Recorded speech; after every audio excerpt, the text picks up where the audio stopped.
U.S. Open Final. Aryna Sabalenka beats Amanda Anisimova to retain title. Aryna Sabalenka beat Amanda Anisimova 6-3, 7-6, 7-3 in the U.S. Open Final at Arthur Ashe Stadium on Saturday. The number 1 seed prevailed over the number 8 seed in a tense match that was even less straightforward than the scoreline, ultimately decided by a second serve point battle, Sabalenka's superior nerve management, and the balance of risk and reward in both players' games. It is Sabalenka's second consecutive U.S. Open title and her 4th Grand Slam title, cementing her place at the top of the world rankings. The athletic writers Charlie Eccleshire and Matt Futterman are here to analyze the final and what it means for tennis. How did Sabalenka lock down? Sabalenka's most recent Grand Slam final, the French Open loss to Coco Gauff, was defined in part by how stressed the world number 1 got in pressure situations. Sabalenka is outwardly expressive and so often teeters close to the edge of when the standards she sets for herself start to become counterproductive. She teetered on that edge here when she was broken for 3-2 in the first set. Frustrated, she thought about smacking a ball away in frustration but decided better of it. Had she shown her opponent and the crowd how annoyed she was, it might have lit a fuse on Ashe and brought back memories of her unraveling in Paris. Instead, she kept her cool and won the next 4 games to take the opening set. Having made 3 unforced errors in the first 5 games of the match, she made none in the next 4. And after 3 forced errors in the 5th game alone, Sabalenka only made 2 in the rest of the set. Anisimova started spraying errors after being locked in early herself, so Sabalenka was one part of a 2-player exchange. But as Sabalenka found to her cost against Gauff, sometimes being solid is enough in a Grand Slam final. She displayed it again after the most devastating possible blow, being broken when serving for the title, including missing a smash 1 winner away from championship point. Sabalenka got to a tiebreak, where she has been so dominant this year, and locked down again for the win. That's a credit to 2 players who are better than just about anyone else at feasting on an opponent's second serve. Retainers like that see second serves as an opportunity to win points, while servers generally aim to win around 55% of the points they play on them. Throughout the match, both Sabalenka and Anisimova took riskier cuts at second serves, going closer to the lines more so than hitting faster. The average speeds were in line with the rest of the tournament. Sabalenka and Anisimova have the ability to push that number much lower, but as this final unfolded, only one of them was able to do it. At 3-3 in the first set, Sabalenka was serving at 30-30. She missed her first serve, but Anisimova couldn't get her second serve returning. She got another look on the next point, but hit a pretty meatball. Sabalenka jumped on it and Anisimova sent the next shot out. She stared up at the crowd and let out a big sigh. She knew she had let a golden opportunity for a lead in the second half of a set slip away. It was part of a 4-game slide that gave Sabalenka the first set. By the time that set was over, Sabalenka was winning 54% of her second serve points after being below 40% earlier in the set. Anisimova was way below that. Through the first game of the second set, she had played 14 points on her second serve and won just 4. In the tiebreak that decided the match, Anisimova missed another second serve return and couldn't put away the next ball after making 1. Both players knew exactly where this final would be won.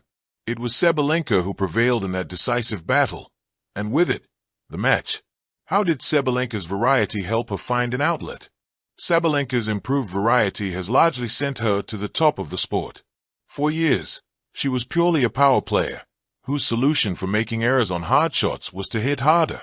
Over the last 2 years, she has increasingly relied on drop shots and slices to keep her opponents off balance and to have something to fall back on when her power game is having an off day. The power was working just fine on Saturday. It was keeping Anisimova behind the baseline, though given the high-octane nature of both players, there were going to be errors. But Sabalenka's 2 release valves was safer than Anisimova's. Anisimova's issue for most of the afternoon was that she never got the feel for the ball that won her the last 2 matches against Iga Swiatek and Naomi Osaka. On those nights, her low-margin, high-risk, high-reward game hit its stride and she didn't need to lean on anything else. On Saturday, when her unforced errors outpaced her winners, there wasn't anything she could do except wish it was different. Sabalenka, meanwhile, could change tempo with slices, either to destabilize Anisimova's rhythm or give herself a break from relentless hitting. Sabalenka's initial break of serve in the second set was a perfect example. Anisimova saved the first of 2 breakpoints with a big serve out wide to get to 30-40. But on the second, Sabalenka came with a different look. She drew Anisimova in with slice forehand to the front of the court. Sabalenka's slice stayed low enough to take away Anisimova's preferred weapon, the backhand down the line. So she rolled a safer but less effective backhand across the court, which Sabalenka swatted away to break. Anisimova would draw back even 3 games later, and would even break her when she served for the match. But by then, Sabalenka had figured that she didn't need to try and match her power. She could use the varied arsenal that has carried her to 3 of the last 5 Grand Slam finals and 2 of the titles. How was the risk-reward battle won?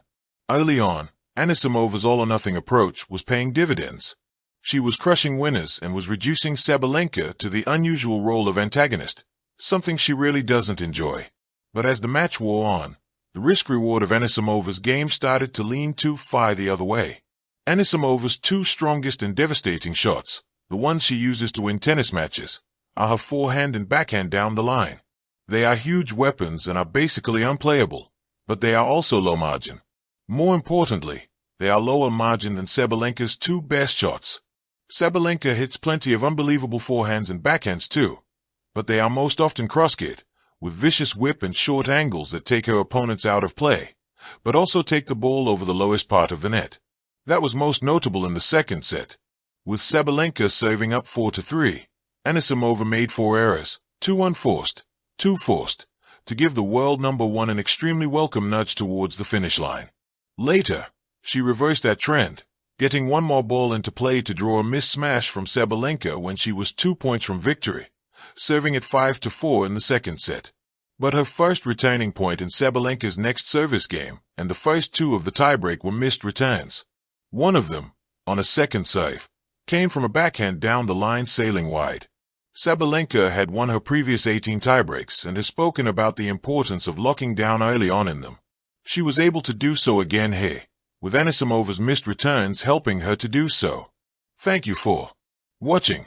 Please don't forget to hit the subscribe button, like and share. Till next time.